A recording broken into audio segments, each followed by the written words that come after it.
Hello sa lahat. Magandang araw sa inyong lahat. Ito pala ang aking bagong service. TV is King. Ito ang aking gagamitin sa pang-araw-araw ng aking pagdi-deliver ng tubig. Tara, samahan niyo ako. Ipapakita ko sa inyo kung gaano kaganda ang bago kong service. Ito na nga. Ito na nga tingnan mo.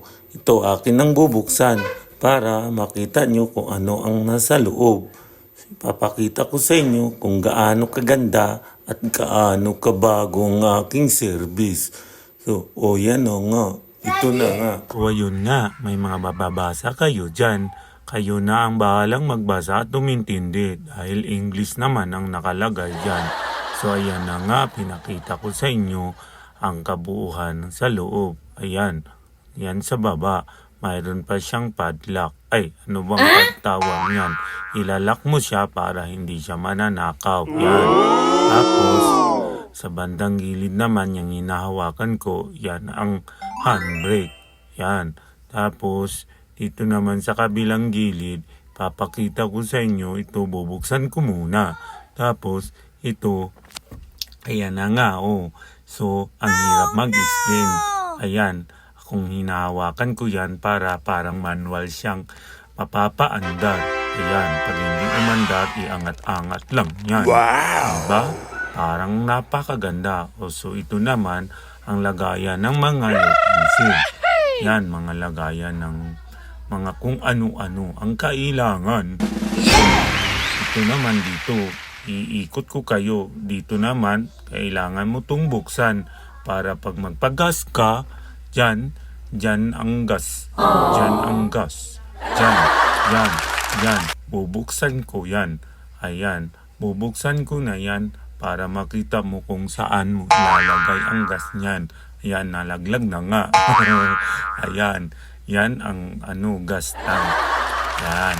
Diba? Ang ganda. Diba? Tayo na nga. Magpapatuloy akong papakita sa inyo ang loob. Ayan. Bubuksan ko sa likod. Diba? Nabubukas ang likod dahil mayroon to siyang 3 pinto sa likod. Ayan, isa. Tapos yung isa, mahirap yun buksan kasi nakalak yun siya. Kaya pala mahirap buksan. Yun, sa gilid pala yun. Ito naman ang sa likod. Yan, di ko masyadong mabuksan kasi isang kamay lang ang gamit ko. Yan, tapos yung isa na yan, hindi yan sususuyan. Mayroon lang yung lock sa baba at sa taas. Ayan, yan ang sa baba. Tapos, mahirap masyado siyang pa kasi bago pa. Ayan, bukas na nga. Papakita ko sa inyo, yan. Diba? Ang ganda sa loob. Ayan na nga. Nakita nyo ba ang loob? Ayan, papakita ko rin ang ilaw. Sinindihan ko ang ilaw. Ayan, umiilaw siya ng ganun. Kasi maliwanag, kaya hindi masyadong makita na clear ang ilaw niya. Ito na nga, samahan nyo pa rin ako dahil papatuloy akong papakita sa inyo kung gaano kaganda ang TV is Cargo. Ayan na nga. Sinarado ko para makita nyo ang top load. Ito na nga ang top load niya. Yung sa bubungan niya. Yan, ipapakita ko sa inyo ng maayos. Ayan na nga ang top load niya. Yung bubong niya, yun na yun. Iikot tayo dito sa kabila. Ayan, tinanggal ko ang susi. Dito naman, nating bubuksan para ipapakita ko sa inyo ang mga kasama nung binili ko to. Ayan, hindi ko alam kung anong tawag niyan. Tsaka yan ay stand. Siguro yun ay pang-ikot-ikot sa stand. Ito na nga, may mga nakalagay sa maliit na pouch. Yun, gumulong ang isa. Ang alam ko para sa yun. Ito yun, may mga number yan. Tamang-tama. Kasi yung mga ganyan kong gamit ay mga kalawang na. Thank you naman TV is King. Mayroon kayong libreng mga tools. Ayan na nga. Kinumplito nga ng TV is King ang mga tools para ang may-ari at bagong bumili ng unit nila hindi na mahihirapang maghanap ng mga tools. Ito na nga.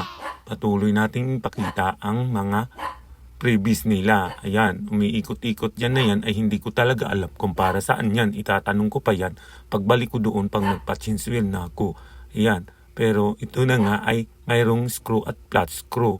Yan, pinapakita ko sa inyo para talaga malaman nyo na yan ang para sa spark plug.